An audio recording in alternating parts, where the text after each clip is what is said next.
बहू सलोनी रात 11 बजे जागी तो उसे लक्षशंका लग गया। फिर वह जैसे ही अपने रूम से निकलकर बाथरूम की तरफ जाने लगी तो उसे जेठ के कमरे से कुछ अजीबो आवाज सुनाई दी। वह बाथरूम से वापस लौटकर आई तो जेठ के कमरे के पास खड़ी होकर सुनने लगी, मगर उसे सुनाई तो देता था मगर दिखाई नहीं देता था। फिर वह खिड़की के पास गई और खिड़की के पास खड़ी होकर अंदर का नजारा देखी तो उसके पैरों तले जमीन खिसक गई, मगर वह काफी देर तक उस नजारे को देखती रही। देखते देखते वह भी मदहोश हो गई और मदहोश होने के बाद में वह अपने रूम में आई और वह रूम में आने के बाद में उसके मन में विचार आया कि मेरा पति तो प्रदेश है, अब मैं किससे प्यार करूं। तभी उसके दिमाग में एक आइडिया आया और वह अपने रूम से निकलकर अपने विधुर ससुर डालू प्रसाद के पास पहुंच गई। नमस्कार दोस्तों, अफेयर क्राइम न्यूज चैनल में आप सभी प्यारे दर्शक बंधुओं का स्वागत है।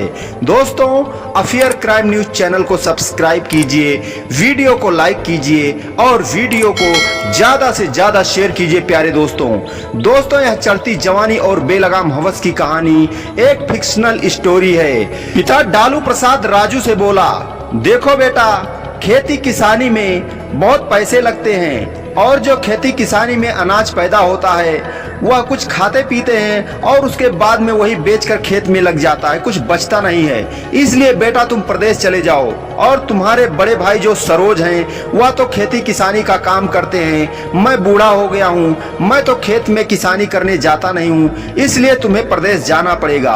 और उसने राजू को ऐसा कह करके प्रदेश भेज दिया और उसकी जवान खूबसूरत पत्नी घर पर ही रहने लगी और वह राजू से फोन पर बातें करके मन को मनाने लगी। और राजू को गए लगभग 1 साल बीत गया, फिर भी वह पैसा कमाने में इतना व्यस्त था कि वह घर नहीं आया। इधर एक रात की बात है, राजू का भाई सरोज रात 11 बजे अपने पत्नी के साथ बंद कमरे में प्यार कर रहा था। अचानक राजू की पत्नी की आंख खुल गई और उसे लक्षशंका लगी और जब वह लक्षशंका करके वापस लौटी तो उस आवाज को सुनने लगी, मगर उस आवाज को सुनने के लिए उसके मन में विचार आया, आखिर यह कैसी आवाज है, इसको कैसे देखूं। तभी वह खिड़की के पास गई। खिड़की खुला हुआ था और अंदर लाइट जल रहा था। लाइट के उजाले में उसका जेठ और उसकी जेठानी दोनों एक दूसरे को नाग नागिन की तरह लिपटे हुए प्यार कर रहे थे। ऐसा कर उसके मन में विकार उत्पन्न हो गया और वह खड़ी होकर देखने लगी। देखते देखते वह मदहोश हो गई और जैसे ही वह मदहोश हुई तुरंत वह अपने रूम में आई और वह अपने पति को याद करने लगी और फिर अपने पति के पास फोन लगाई, लेकिन रात का समय था, वह सोया हुआ था, उससे बात नहीं हो पाई। फिर उसके दिमाग में एक आइडिया आया कि क्यों ना मैं अपने बूढ़े ससुर के पास जाऊं और उनसे कुछ दिल की बात करूं। ऐसा सोचकर वह अपने रूम से निकली। उसका बूढ़ा ससुर डालू प्रसाद बरामदे में लेटा हुआ अपने चारपाई पर सोया था। तभी वह जाकर ससुर के चारपाई पर लेट गई और वह सोया हुआ था, उसके साथ वह हरकत करने लगी। जैसे ही हरकत करने लगी तभी वह जाग गया तो देखा कि उसकी बहू आ गई है। वह कहने लगा, बहू यहाँ कैसे? तभी वह बोली, ससुर जी, मैं रूम में लेटी थी और मुझे भयानक सपना आया। सपने में मैं डर गई और मैं आपके पास आ गई। ऐसा कहते हुए बहू ससुर को नागिन की तरह लिपट गई। ससुर बूढ़ा था, उसकी भी जवानी फूटने लगी, उसके मन में विकार उत्पन्न हो गया और वह बहू को अपने सीने से लगा लिया।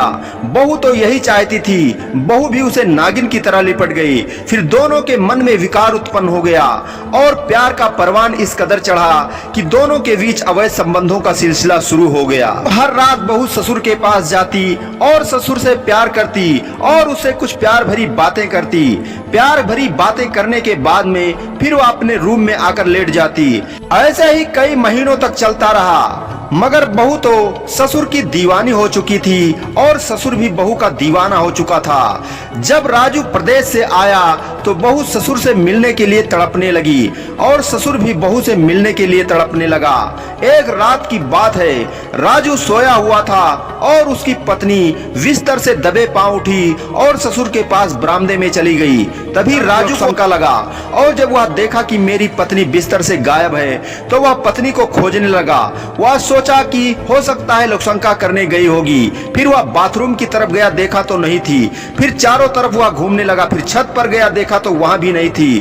फिर वह सोचा चल करके मैं अपने पिताजी से बताऊं कि मेरी पत्नी कहीं चली गई है। और जैसे ही वह बरामदे में गया तो बरामदे में पहुंचने से पहले ही उसे कुछ अजीबो आवाज सुनाई दी और वह उन आवाजों को सुनने के लिए डायरेक्ट बरामदे में पहुंच गया। बरामदे में पहुंचा तो ऐसा दृश्य देखकर उसके पैरों तले जमीन खिसक गई। उसका पिता और उसकी पत्नी दोनों एक दूसरे के साथ आपत्तिजनक अवस्था में थे।